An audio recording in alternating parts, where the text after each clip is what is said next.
नमस्कार, beauty studio मराठीमध्ये पुन्हा एकदा स्वागत। तर थंडीमध्ये ना आपल्याला कोंडा डॅन्ड्रफ हा होतोच, म्हणजे किती जरी आपण नाही म्हटलं तरी स्कॅल्पला आपल्याला खाज सुटते, मग इन्फेक्शन होतं, मग हळूहळू तो कोंडा होतच जातो। आणि तुम्हाला जर वेळच नसेल, म्हणजे कोंड्यासाठी काही उपाय करायला वेळ नसेल, तर मी आज तुम्हाला एक झटपट स्प्रे सांगणार आहे। तो जर तुम्ही बनवला तर तो फक्त तुम्हाला स्प्रे करायचा आहे, दॅट्स इट। ते सोडून तुम्हाला काहीच करायचं नाहीये। तो स्प्रे जर तुम्ही वापरला तर तुमचा जो कोंडा डॅन्ड्रफ आहे तो ऑटोमॅटिकली कमी येईल। तुम्हाला ज्यादा एक्स्ट्रा एफर्ट्स घ्यायची काहीच गरज नाहीये। तर ते दोन स्प्रे कसे बनवायचे ते बघूया। तुम्हाला 1 वाटी पाणी घ्यायचं आहे, त्यामध्ये 8 चमचे तुम्हाला ॲपल सायडर व्हिनेगर घ्यायचं आहे, 5 थेंब टी ट्री इसेन्शियल ऑइल आणि 1 चमचा बदामचं तेल। तर बदामचं तेल ऑप्शनल आहे, तुम्हाला घालायचं असेल तर घाला, नाहीतर तुम्ही ते स्किप करू शकता।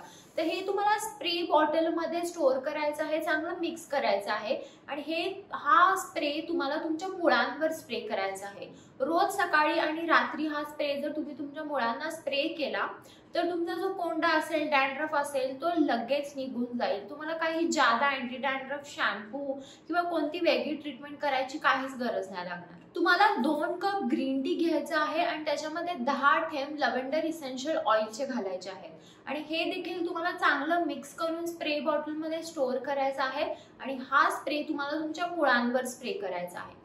हे देखील तुम्ही सकाळ संध्याकाळ स्प्रे करू शकता, फक्त मुळांना स्प्रे करायचा आहे। बाहेर स्प्रे केला तरी चालेल, तुमची चॉईस। पण हा ज्यादातर टार्गेट एरिया आहे त्याचा कोंडा, जिथे जिथे तुम्हाला कोंडा आहे, ड्राय स्कॅल्प आहे, तिथे तिथे हे तुम्ही स्प्रे करू शकता आणि तुमचा जो कोंडा असेल तो 15 दिवसाच्या आतच कमी होईल, निघून जाईल, पूर्णपणे निघून जाईल। फक्त तुम्हाला इसेन्शियल ऑइल जे आहेत मी 2 सांगितले आहेत आणि ॲपल सायडर व्हिनेगर आणि ग्रीन टी, याने तुमचा कोंडा अजिबात राहणार नाही तुमच्या केसांवर। त्यामुळे हे सगळे इन्ग्रेडियंट्स खूप पॉवरफुल आहेत कोंड्यासाठी। त्यामुळे तुम्हाला जर वेळ नसेल आणि तुम्हाला झटपट असं तुमच्या कोंड्यावर कोणती ट्रीटमेंट करायची आहे तर ह्या दोन्हीमधला कोणताही एक स्प्रे तुम्ही घरी बनवू शकता आणि वापरू शकता। तर हा होता आजचा माझा व्हिडिओ की तुम्ही कोंड्यासाठी झटपट कोणता उपाय करू शकता याच्याबद्दल। जर तुम्हाला काही शंका असेल तुम्हाला कमेंट बॉक्स मध्ये विचारू शकता आणि हा व्हिडिओ जर आवडला असेल तर व्हिडिओला लाईक करा, शेअर करा आणि चॅनलला सबस्क्राइब करायला विसरू नका।